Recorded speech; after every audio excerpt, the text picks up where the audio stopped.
Hello साथियों, नमस्कार। स्वागत है आपका आज की इस वीडियो में।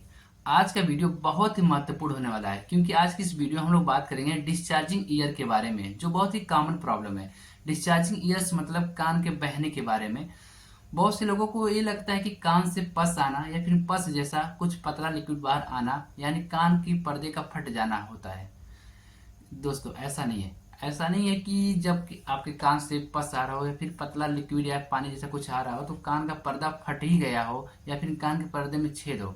इसके बहुत से कारण हैं और इन कारणों को आपको जानना बहुत जरूरी है क्योंकि बहुत से ऐसे लोग हैं जो आपको बिल्कुल डरा से देते हैं कि आपका कान का पर्दा फट गया है, इस वजह से आपके कान से पस आ रहा है। ठीक है, तो आपको इसकी जाल में नहीं फंसना है। आपको कारण को जानना है कि किन किन कारणों से ऐसा हो सकता है। तो दोस्तों, वीडियो पूरा देखना क्योंकि इस वीडियो में मैं बताने वाला हूँ कि किन किन कारणों से ऐसी कंडीशन आती है और इसकी पहचान क्या है, लक्षण क्या है, और वीडियो के अंत में बात करेंगे कि इसके इलाज के लिए कौन कौन सी मेडिसिन डॉक्टर्स द्वारा प्रिस्क्राइब की जाती है। तो दोस्तों, वीडियो को पूरा देखना। यदि वीडियो अच्छा लगे तो प्लीज लाइक कर देना और चैनल को सब्सक्राइब कर देना। तो साथियों, चलिए वीडियो को शुरू करते हैं।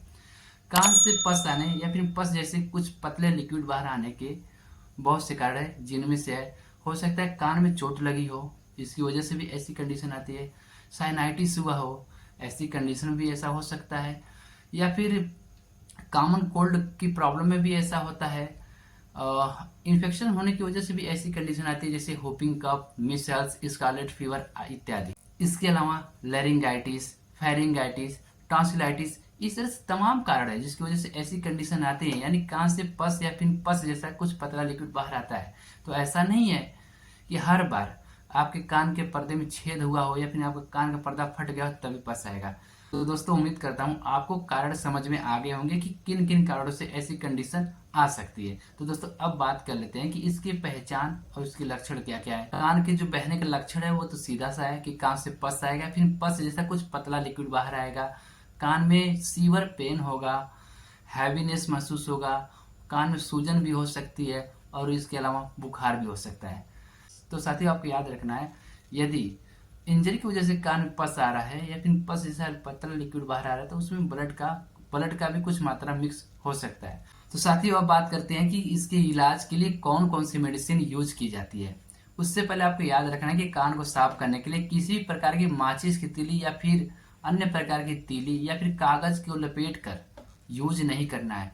कान को साफ करने के लिए अच्छे ईयरडब्स का यूज करना है और ध्यान रखना है कि कान में किसी भी प्रकार की इंजरी ना हो। इसके इलाज के लिए एंटीबायोटिक के तौर पर एमॉक्सिसिलिन 500 mg सुबह शाम 3 दिनों तक या फिर 5 दिनों तक यूज किया जा सकता है, या फिर इसकी जगह सिप्रोफ्लॉक्सासिन 500 mg सुबह शाम 3 से 5 दिन तक प्रयोग किया जा सकता है। और दर्द को कम करने के लिए डायनापार टैबलेट सुबह शाम यूज किया जाता है और यह ड्रॉप के तौर पर सिफ्लॉक्स 2-2 बूंद सुबह दोपहर शाम यूज किया जाता है। यदि इन दवाओं से आराम ना हो तो मोनोसिप इंजेक्शन का भी प्रयोग कर सकते हैं, और मोनोसिप इंजेक्शन प्रयोग करने के बाद भी यदि आराम ना हो, पस आना बंद ना हो, पस जैसा लिक्विड बाहर आना, कान से बाहर आना बंद ना हो, तो किसी अच्छे ईएनटी सर्जन की ओपिनियन अवश्य लें। जय हिंद।